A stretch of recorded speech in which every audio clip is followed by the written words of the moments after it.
Hello, boils and ghouls, Wannabe Reviewer here, and welcome back to Wannabe Reviewer's Freaky Flicks. Now, I don't know if you can tell based on, like I said, I probably need to invest in some better props, but, I'm wearing my flannel, I have, my poster over, wrong side, and my poster right here of, whatchamacallit, Doki Doki Literature Club, which I would say is a spooky story, and it's based on books and whatnot. So yeah, basically tonight's movie is none other than Scary Stories to Tell in the Dark. Now, I gotta admit, when I was a young rabbit, I enjoyed reading these stories very much.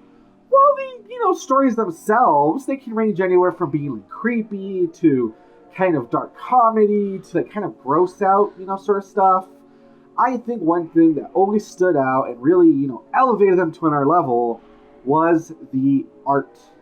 And I looked it up, and apparently the artist of the Scary Stories books was a guy named Stephen Gamel, I want to say his name is. And yeah, Stephen Gamel, I don't know if he knew he was trying for a kid's book, I don't know what his deal was, but his illustrations are creepy. Super creepy, like I said, they put those books to another level.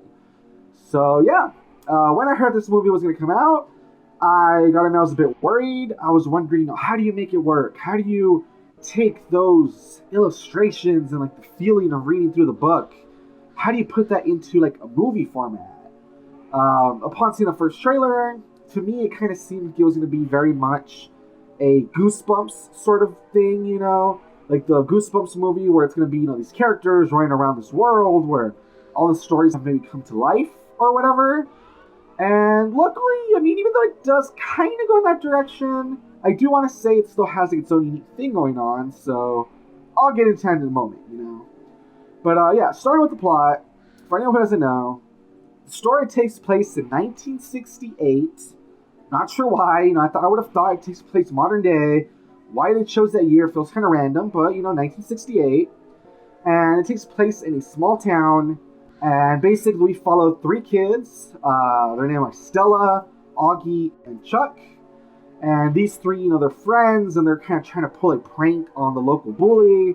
And of course, it's like your stereotypical, bully character wearing a Letterman's jacket, and he has a little gang with him, that sort of thing. And he's just a jerk. They're trying to pull like a Halloween prank on him or whatever. As they're doing so, they run away from him and his gang to a drive-in. And they end up hiding in the car of this guy named Ramon. And Ramon is this, drifter kid. He's kind of like the new kid. And so, they kind of befriend him. And from there, Stella says that they're going to go to, this house, I believe. And I don't remember exactly why they go. I think they just want to check it out because it's supposed to be the content or whatever. So they go to the house. And it's the house of this girl named Sarah Bellows. That apparently, back in the day, she wrote this book. And whatever she would write in it, like the stories or whatever, kids would end up dead. And so I guess that's why they want to check it out, because they're curious about it. So they go to the house, and the bully locks them in, and while they're trying to find a way out, Stella finds Sarah's book, and some sort of presence, lets them out. It unlocks the door or whatever. So everybody goes home. I think, if I remember correctly, Stella says that she'll provide somewhere for Ramon to stay for the night, that sort of thing. And as she's reading through the book, she sees that there's a new story that just got added called Harold. And for anyone who's ever read the Scary Stories to Tell in the Dark, series or whatever, Harold is one of the more popular stories.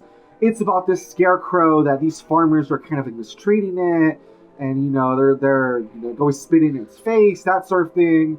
You root to it, and then one night the scarecrow comes to life and basically just murders the guys horrendously.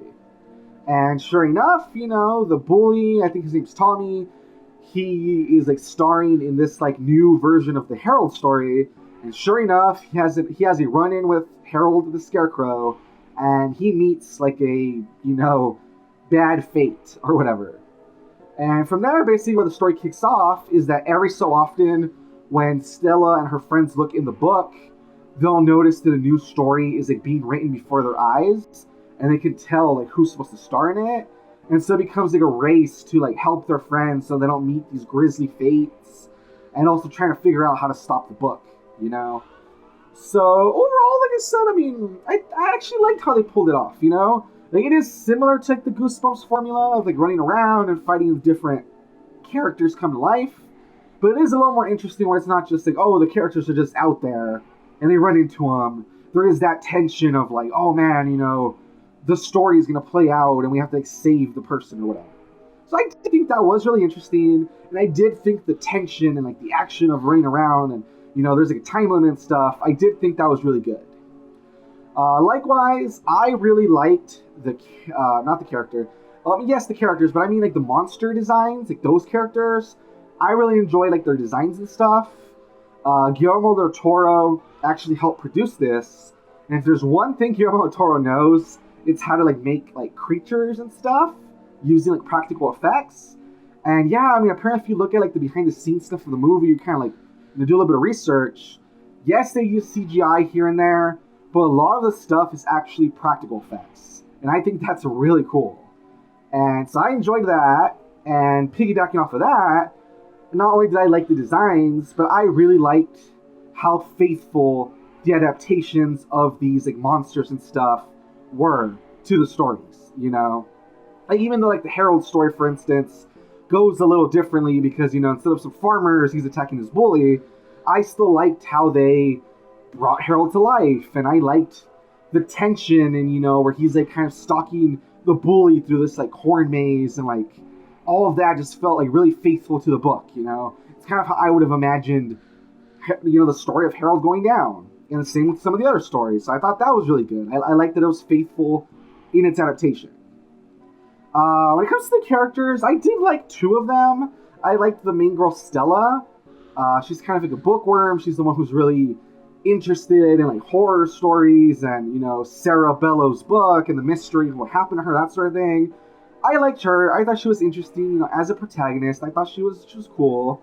Likewise, I also liked Ramon, even though he does have kind of a backstory that, like I said, it kind of feels like they only picked this year so that they could kind of like insert that into the movie. Even though it does feel kind of strange, I still thought it was an interesting enough backstory. I mean, I've never really seen a character with this backstory, like, it's hard to describe without spoiling it, but as soon as you see the movie, you'll see what I mean. But yeah, you never really see a character with this type of thing going on, like, as a protagonist, I think, So I thought that was kind of interesting, So two of the characters, I thought they were really good. Unfortunately, this does kind of bring me to my bad parts of the movie. The rest of the characters didn't really care for them, Like, they don't really give you a reason to care for them. Like, as they're kind of experiencing stuff and getting picked off or whatever, they're very flat characters, so you don't really feel invested as they're getting picked off, Despite the fact they're like these kids, they're all friends and they're trying to save their friends, it's kind of like, like who cares, honestly. Likewise, like I said, they use a lot of practical effects, but there are some parts where they use CGI, especially near the end, that it just looks really bad. Like, it's just really awkward, so I didn't really like that. And finally, it's weird because this is kind of more of nitpicks, stuff that doesn't really have to do with like the movie itself. Like, it's kind of a what if sort of thing. But I don't know. I mean, I wish that either, number one, the movie had been like more violent. Like, instead of a PG-13, I guess I wish it had been like a rated R version. Or honestly, instead of a movie, I still think it would have been really cool if it had been like a TV series. When it comes to like the TV series aspect, even though I liked what they did here, I still kind of wish that it was more of like maybe, it doesn't have to be like, where each episode is like a different monster perhaps, even though that was my original idea, but it still would have been cool if maybe it was kind of like a Stranger Things sort of thing, where there's like, like the new Stranger Things, it takes place, like across like a couple of nights, maybe like a week at most. So something like that would have been cool, where it's just, there's this big event going on, and this is like the creatures they run into along the way, and here's the friends they're trying to save from these, grisly events and these fates they're going to run into. I think something like that would have been cool, just to stretch out, every story a little better. As for the rated R thing, like I said, it's kind of a nitpick because what they did do good with what they had for being PG-13, but I just think it would have been kind of cool to see the movie be a little more hardcore. Like the part with like Harold in the book, the way it's described, that he like ends these guys. It would have been kind of cool to have seen this, in more grisly detail in the movie. Likewise, there's a few stories I can think of that are just like really like kind of gross, and if they had kind of adapted them into like the movie in like more like detail and like a little more gory or whatever, I think that would have been like really creepy and like really well done. But yeah, like I said, those are more of like nitpicks of like what ifs than actual like problems. But still, I kind of just wanted to point those out. So yeah, overall, I do think it's a fun movie. I do think that like the monsters were well put together. I think that they adapted them pretty good. I like what they did with how, like I said, there's a lot of tension. I'm trying to run from one story to the other and trying to save people so they don't fall prey to like the book. I liked, two of the characters at least. And yeah, I mean, even though it's not exactly what I would have liked to have seen, I do think it's a fun movie, and I do see it being like a good like intro to horror movie for like maybe a lot of kids, like since it is, like I said, kind of, since it's not like that gory or that grisly or whatever. I think it's like a fun, easy watch to like get kids maybe into like horror, and it's the kind of thing that maybe you can pop in every Halloween and kind of just watch it to get like prepared for maybe some of the more hardcore movies. So, but yeah, definitely I had fun with it. I enjoyed the movie. There was a few nitpicks, but those aside, I think they did really well with what they had. So it's definitely thumbs up for me. I'd say watch it. I think it's a good time. If you have any connections to the books, I think you'll especially enjoy it. And yeah, guys, I know I kind of ranted a little bit, but I just feel like I had quite a bit to say. Like I said, I kind of have some like, history with the series and whatnot. But I enjoyed it. I'd say, check it out if you can get your hands on it. And yeah, my name is Wannabe Reviewer.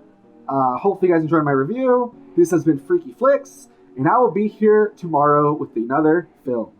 Bye-bye.